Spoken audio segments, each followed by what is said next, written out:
71 साला मतीउर रहमान निज़ामी पर कत्ल, नस्ल कशी, रेप और तशद्दुद समेत 16 मजीद इल्ज़ामात साबित होने पर उन्हें मौत की सज़ा सुनाई गई।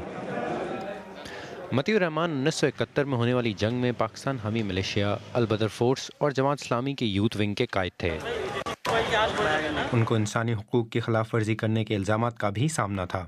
ढाका में इस मुकदमे की समाअत जंगी जराइम की खुसूसी अदालत ने 3 जजों की ज़ेर निगरानी की। बांग्लादेश में ये इस नौयत का तीसरा फैसला है। इससे पहले दिलावर हुसैन सैयदी को भी सजाए मौत दी गई थी।